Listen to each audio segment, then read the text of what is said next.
Bonjour. L'athéisme est présenté aujourd'hui comme une évidence culturelle. Dans nos sociétés occidentales, croire en Dieu semble être une position à justifier, alors que ne pas croire serait devenu l'état normal de l'esprit moderne. Pourtant, si l'on gratte un peu la surface, une surprise apparaît, qui est le cœur de ma petite présentation. Très peu de personnes assument réellement toutes les conséquences philosophiques et existentielles d'un athéisme radical. Je ne dis pas que l'athéisme est idiot, je dis qu'il est rare. Et je dis surtout qu'on ne l'a jamais vraiment pris au sérieux. Il existe une différence profonde entre l'indifférence religieuse et l'athéisme véritable. Beaucoup disent « je suis athée », mais ils veulent simplement exprimer une distance vis-à-vis des institutions religieuses ou d'une certaine image pastorale de Dieu. Refuser une certaine représentation de Dieu n'est pas nier toute transcendance. Derrière l'athéisme contemporain se cache souvent une forme d'agnotisme, de scepticisme ou une simple fatigue spirituelle. La première question n'est donc pas « Dieu existe-t-il ?» La première question est que signifie réellement être athée? Et si l'on répond trop vite, on se condamne à l'incohérence. Un athéisme cohérent ne consiste pas à rejeter un Dieu particulier. Il implique une vision totale du monde. Si Dieu n'existe pas, s'il n'y a aucune transcendance, alors l'univers est un ensemble fermé sur lui-même. Plus de création, plus de finalité. L'homme devient un produit du hasard cosmique et de l'évolution matérielle. Nous ne sommes que matière. C'est ici qu'apparaît une tension fondamentale. Beaucoup de contemporains veulent conserver les fruits spirituels du christianisme. Dignité humaine, liberté, égalité, droit universel, tout en rejetant la source métaphysique qui lui est produit. Autrement dit, on retire le tableau, mais on garde le cadre. C'est très confortable, mais c'est intellectuellement malhonnête. Soit nous ne sommes que des conglomérats d'atomes, comme disait Lucrèce, soit nous sommes créés à l'image de Dieu. Il n'y a pas de troisième voie. Spinoza lui-même, avec son Dieu nature, est cohérent dans son système. Il n'y a pas de personne, pas de liberté, seulement la nécessité. Mais la personne moyenne qui se dit athée veut garder la liberté et la dignité. C'est une contradiction. On entend souvent « Je n'ai pas besoin de croire en Dieu pour être une bonne personne ». Sur le plan psychologique, c'est vrai. Il existe des athées admirables, mais la question n'est pas psychologique, elle est philosophique. Sur quoi repose objectivement le bien et le mal, si rien ne transcende l'homme? Dans une vision matérialiste, les valeurs ne sont que des conventions humaines. Elles évoluent. Mais alors, comment condamner objectivement l'injustice, la barbarie ou le mal absolu? Je me souviens d'une anecdote rapportée par une étudiante. Un philosophe athée, très célèbre, affirmait dans une conférence « Il n'y a plus de valeur objective ». Un quart d'heure plus tard, et déclarait « Il y a quand même un mal absolu ». Auschwitz, c'est une contradiction majeure. Si tout est relatif, rien n'est absolument condamnable. Or, même les penseurs les plus relativistes continuent à parler de crime absolu, de dignité inviolable. Ils vivent moralement sur un héritage spirituel qu'ils refusent de reconnaître. Voici la fracture décisive. Pendant des siècles, la pensée classique et chrétienne considérait que l'homme possède une essence, une vocation inscrite dans son être. Si Dieu n'existe pas, il n'y a plus de nature humaine donnée. Sartre l'a très bien vu. L'homme n'est pas une nature, il est un projet. Mais ajoutons une précision essentielle. En réalité, les seuls qui parlent encore aujourd'hui de nature humaine, de dignité intrinsèque, de finalité objective, ce sont souvent des chrétiens qui n'osent pas dire qu'ils sont chrétiens.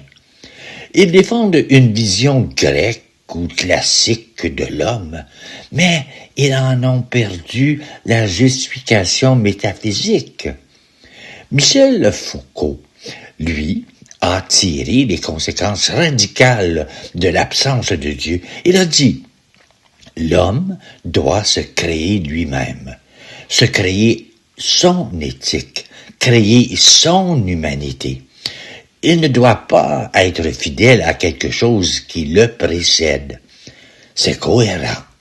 Mais cette création de soi, sans aucun moule, sans aucune nature donnée, est-elle vraiment possible? Et jusqu'où peut-elle aller? Si l'homme n'a pas de nature, alors il n'y a plus de finalité humaine objective. La vérité sur le bien humain disparaît. Le désir individuel tend à devenir la seule norme. Le danger n'est pas seulement moral, il est anthropologique. Lorsque tout devient construction, plus rien n'est stable, ni l'identité, ni la vérité, ni même la définition de l'homme. On le voit aujourd'hui dans les débats les plus brûlants sur le début et la fin de la vie. L'être humain peut-il vivre durablement sans transcendance? Certains répondent oui, avec noblesse. Ils veulent habiter le seul monde qui existe. Je respecte cette tentative, mais une difficulté demeure. L'homme semble spontanément orienté vers l'infini.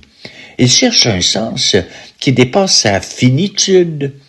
Et rien dans le monde matériel ne répond pleinement à cette aspiration.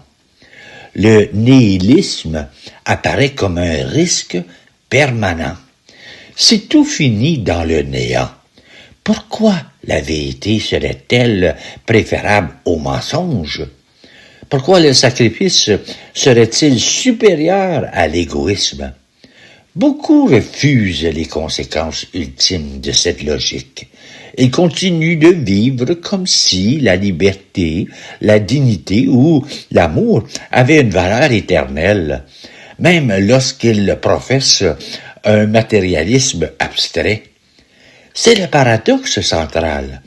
L'athéisme moderne nie souvent, en théorie, ce qu'il continue d'affirmer dans la pratique. On entend, c'est aux croyants de prouver l'existence de Dieu. Mais c'est une simplification. La question de Dieu n'est pas comparable à un objet scientifique. Dieu, s'il existe, n'est pas un élément du monde. Il en est le fondement.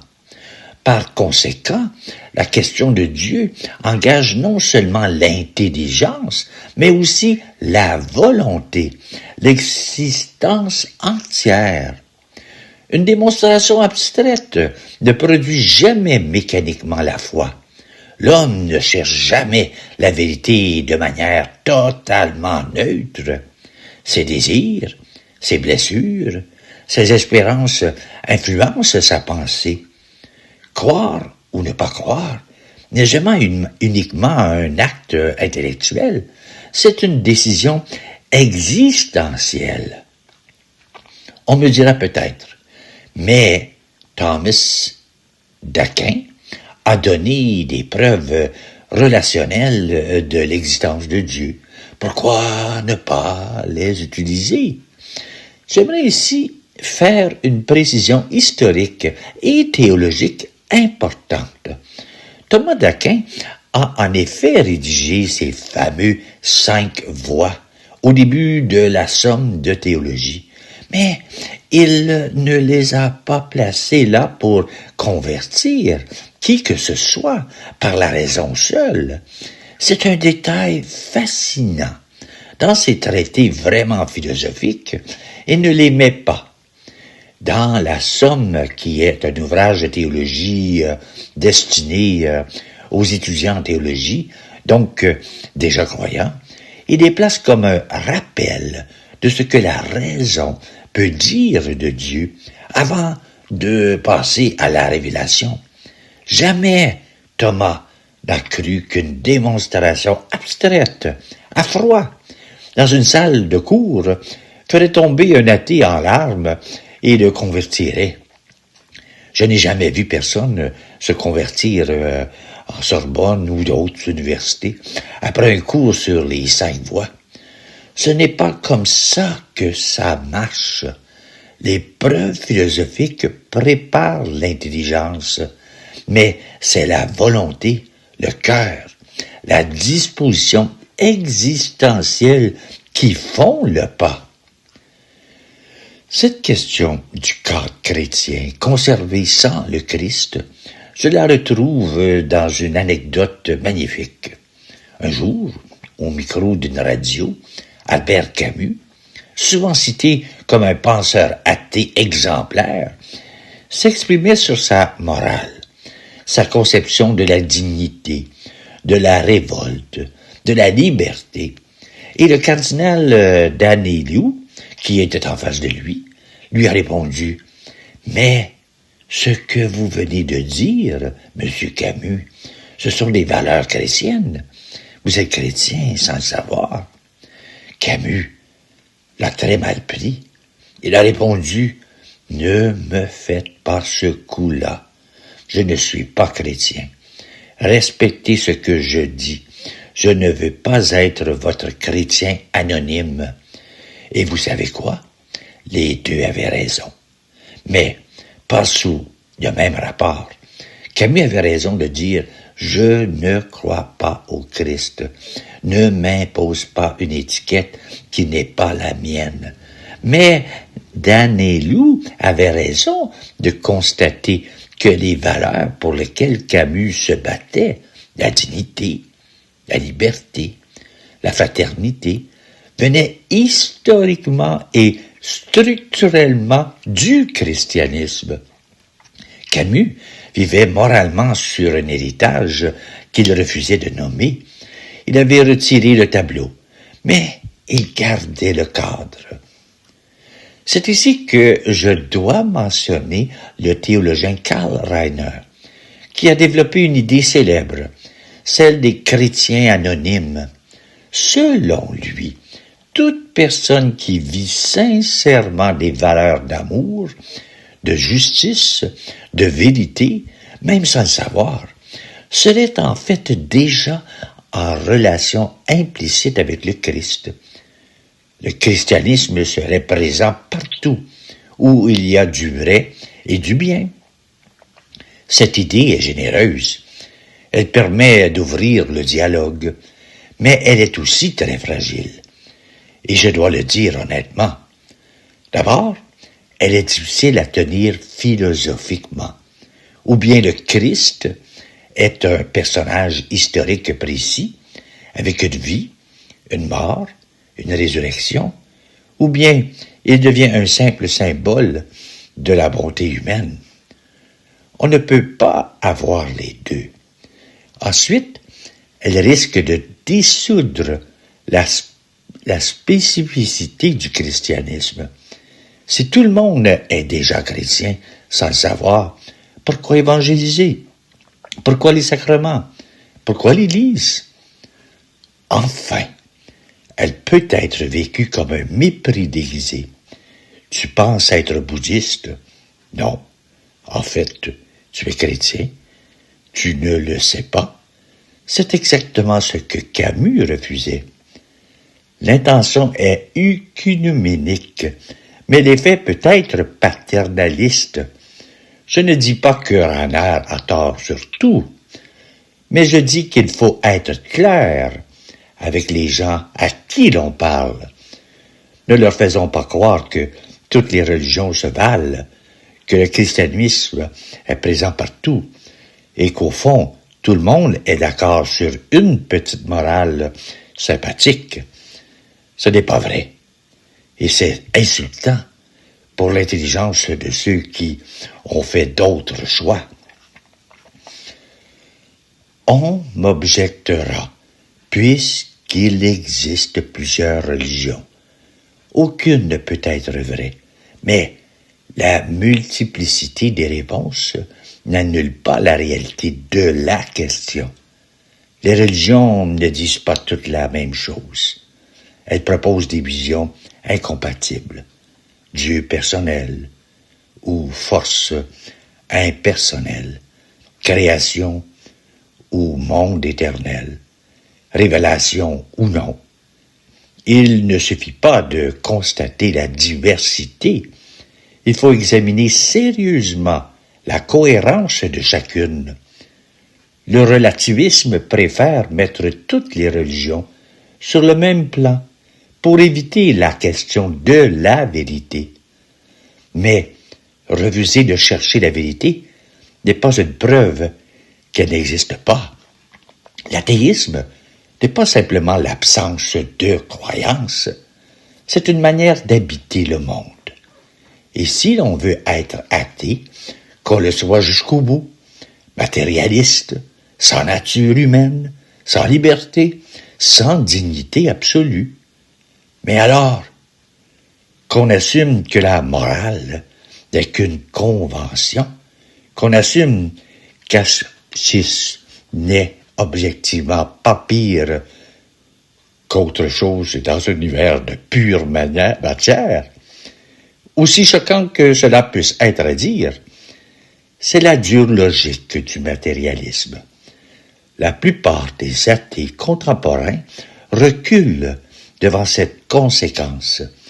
Ils continuent à parler de mal absolu, de dignité inviolable. Ils vivent encore de la grâce d'une civilisation chrétienne qu'ils rejettent. Au fond, deux visions s'affrontent. Soit l'univers est uniquement matière, sans intention, sans finalité, ou soit l'existence humaine possède une origine transcendante et un sens qui dépasse le visible. Entre ces deux perspectives, il ne suffit pas seulement de raisonner, il faut aussi choisir quelle vision rend le mieux compte de la conscience, de la liberté, du désir absolu, du besoin de justice.